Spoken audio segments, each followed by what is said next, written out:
ഇന്ന് മലയാള മാധ്യമങ്ങൾക്ക് ആശങ്കയുടെ ദിവസമാണ്. എന്താണ് ആശങ്കയ്ക്ക് അടിസ്ഥാനം?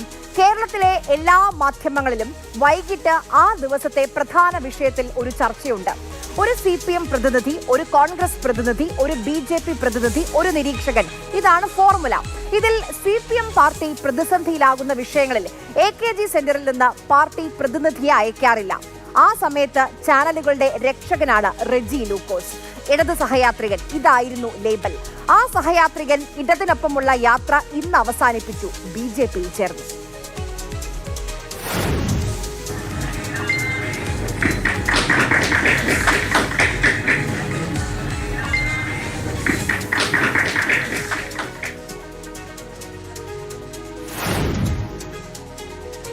ഇന്ന് രാവിലെ 11 മണിക്കാണ് റെജി ലൂക്കോസ് BJPയിൽ ചേർന്നത്.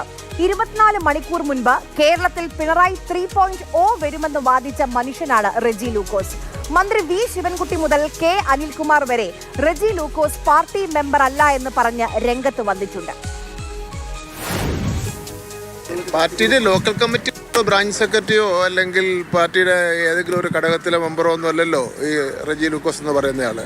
അയാളെ പാർട്ടി മെമ്പറൊന്നുമല്ല. പാർട്ടി വക്താക്കളായിട്ട് അവരെ പ്രഖ്യാപിച്ചിട്ടൊന്നുമില്ല. ചില വിഷയങ്ങൾ വരുമ്പോൾ അവർ വന്ന് സംസാരിക്കുന്നു, അത്ര മാത്രമേ ഉള്ളൂ.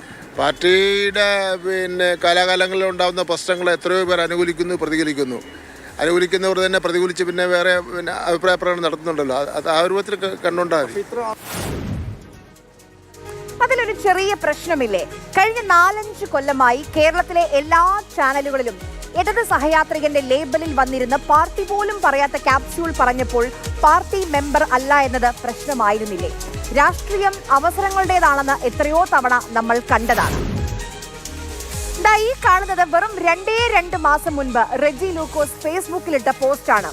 BJP സംസ്ഥാന അധ്യക്ഷൻ രാജീവ് ചന്ദ്രശേഖറിന്റെയും ശബരിമല സ്വർണ്ണക്കൊള്ള കേസിലെ 1-ാം പ്രതി ഉണ്ണികൃഷ്ണൻ പോറ്റിയുടെയും ചിത്രമാണ് ഈ പോസ്റ്റിലുള്ളത്. എന്നിട്ടൊരു ചോദ്യമാണ്, നിങ്ങളുടെ അഭിപ്രായത്തിൽ ഇവരിൽ ആരാണ് തട്ടിപ്പിന് മുന്നിലെന്ന്? കഴിഞ്ഞ കുറേ നാളുകളായിട്ട് കേരളത്തിലെ ഇടതുപക്ഷം കേരളത്തിലെ ജനങ്ങളുടെ മുന്നിൽ വെക്കുന്ന ആശയം എന്താ? പുരോഗമന ആശയമുള്ള ഈ രാഷ്ട്രീയ പ്രസ്ഥാനം വർഗീയതയ്ക്കെതിരെ വലിയ രീതിയിലുള്ള പ്രതികരണം, ആ വർഗീയതയ്ക്കെതിരെയും പുരോഗമനപരമായിട്ടുള്ള മതേതര കാഴ്ചപ്പാടിലാണ് എന്നെപ്പോലുള്ളവർ ആ പാർട്ടിയോടൊപ്പം ചേരുകയും അതിനുവേണ്ടി പ്രവർത്തിക്കുകയും അതിൻ്റെ ശബ്ദമായി മാറുകയും ചെയ്തു. ഞാനൊരിക്കലും പാർട്ടിയുടെ ഔദ്യോഗിക വ്യക്തമല്ല, ഞാൻ സഹയാത്രികനാണ്. എന്നെ സംബന്ധിച്ചോളം ഈ യാത്ര തുടരുമ്പോഴും ഈ സമീപകാലത്ത് വന്ന വ്യതിയാനങ്ങൾ വർഗീയപരമായിട്ടുള്ള നഗ്നമായിട്ട് കേരളത്തിലെ അതായത് CPM പോലെ പാർട്ടി പറയാൻ പാടില്ല അതിൻ്റെ രീതിയിലുള്ള വർഗീയതകൾ അതിനെ സപ്പോർട്ട് ചെയ്യുക, അത് നമ്മൾ കുറേ നാളുകളായിട്ട് തന്നെ മാനസികമായിട്ട് ബുദ്ധിമുട്ടുണ്ടാക്കിയിട്ടുണ്ട്. ഒരുപക്ഷെ അന്നിട്ട ഫേസ്ബുക്ക് പോസ്റ്റ് അത് BJPയിൽ ചേരാനുള്ള സർവേ ആയിരിക്കും. ഇന്ന് BJPയെ കുറിച്ച് വാചാലനാകുന്ന റെജി ലൂക്കോസിനെ കണ്ടാൽ ഓന്ത് പോലും നാണിച്ചു പോകും. പക്ഷേ പാർട്ടി കൊടുത്തതല്ല നിരീക്ഷക പദവി എന്നത് നമുക്കറിയാം. ഇന്ന് റെജി ലൂക്കോസിനെ വെച്ച് CPM പാർട്ടിയെ ട്രോളുന്ന കോൺഗ്രസുകാർ AP അബ്ദുള്ളക്കുട്ടിയെയും ടോം വടക്കനെയും അനിൽ ആന്റണിയെയും പത്മജ വേണുഗോപാലിനെയും മറന്നു.